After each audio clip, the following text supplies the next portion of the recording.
nakomesa na kolela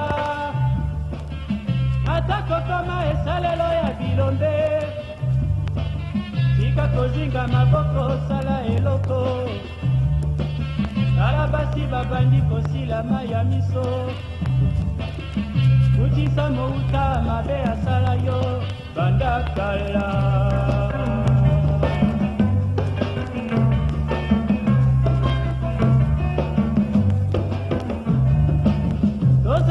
Mokili etumba ya lobiko etumba ya kolukaka bosomi etumba ya kowelaka boboto etumba ya kowelaka bonile etumba ya bokokani bwa bato banso awa na mokili ye.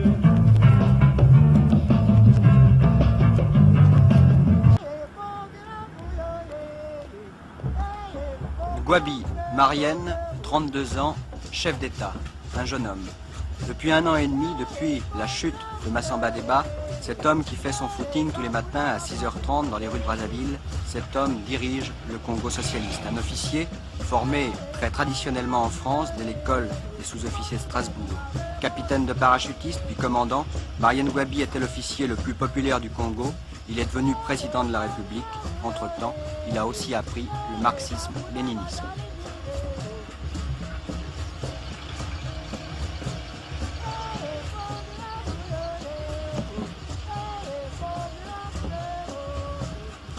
Vous conviendrez avec moi qu'un chef d'État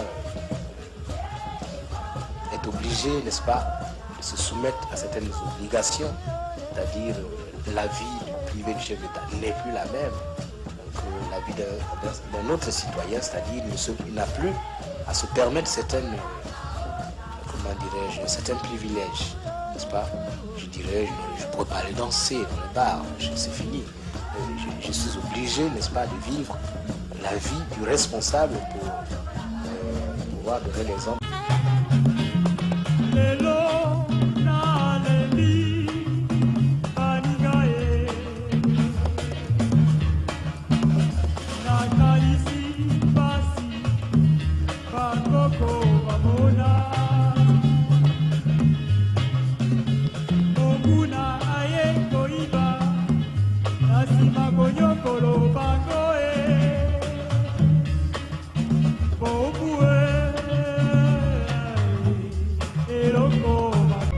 Mais après, il fallait subir l'assaut de tous ceux qui voulaient se servir de la politique, j'allais dire de tous ceux qui entendent profiter de la politique. Mais ceci, que ce soit en pastoral, que ce soit en politique, je pense qu'il faut s'y attendre. Tout le monde n'est pas agneau, il y a des loups aussi. En politique, ou disons les politiciens n'entendent rien au pardon. Je pense dans une certaine logique même, les ennemis sont à éliminer. Si ce n'est pas en prison, on les fait tuer. Et que par conséquent, pour moi, prêtre, en politique, parlant de pardon, beaucoup ne m'ont pas suivi. Beaucoup m'ont même détesté. Même ceux qui ont bénéficié du pardon, certains avec désinvolture n'en ont pas voulu, d'autres en ont profité, puis après me l'ont reproché. Je pense que le pardon entendu comme tel, il faut un degré de maturité assez importante pour se dire que l'assassinat, le meurtre, n'est pas nécessairement un instrument politique de gestion publique. Ceci suppose une maturité, une grande maturité que je conteste à la plupart des politiciens, surtout dans nos pays. Bon, l'amour, c'est une valeur évangélique, surtout dans cette église et famille africaine qui veut se construire. En politique, il n'y a pas d'amour, il n'y a que des intérêts, il n'y a que des cupides, il n'y a que des voleurs. Et c'est ça qui rend presque paradoxal et même, j'allais dire, pour toute personne, qu'un prêtre, qu'un évêque fasse de la politique, c'est pas compatible parce que la politique, c'est le lieu de vol, c'est le lieu de meurtre, donc un prêtre ne peut pas faire la politique. On est donc loin du service public. On est loin du désintéressement, du renoncement. Et ça, c'est l'une des expériences que j'ai eu à subir.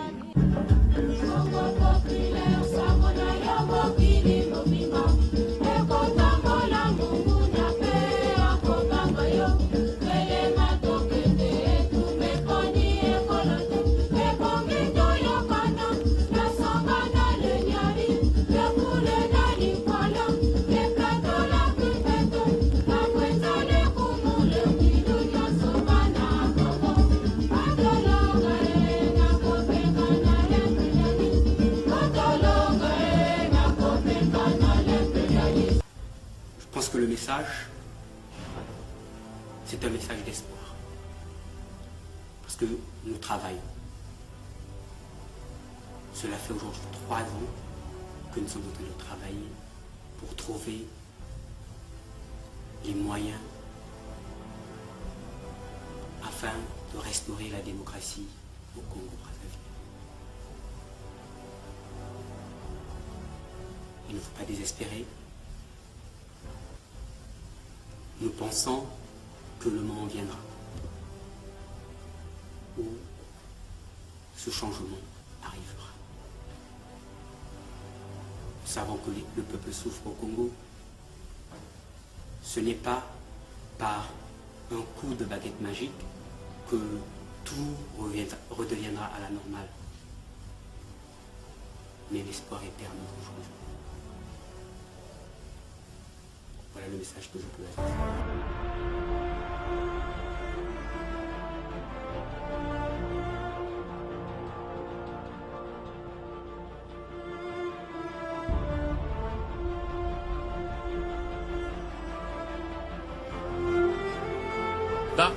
Mon dernier mot, c'est toujours, je dirais que je suis un homme d'espoir.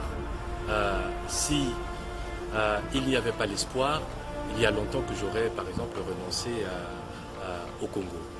Les problèmes que nous sommes en train de vivre ne sont pas des problèmes métaphysiques, ce sont des problèmes historiques. Ce qui veut dire que, par la dynamique, par l'action des hommes, ils seront transformés et transcendés.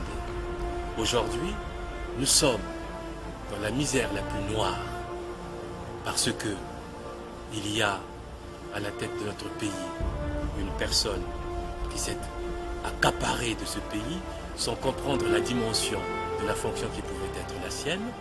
Mais, j'en suis sûr, le Congo regorge de personnes qui sont autrement constituées, qui, d'alternance en alternance, auront la chance, l'occasion d'arriver au pouvoir, et quand il y en aura un de bon, ce pays sera transformé, n'en doutons pas.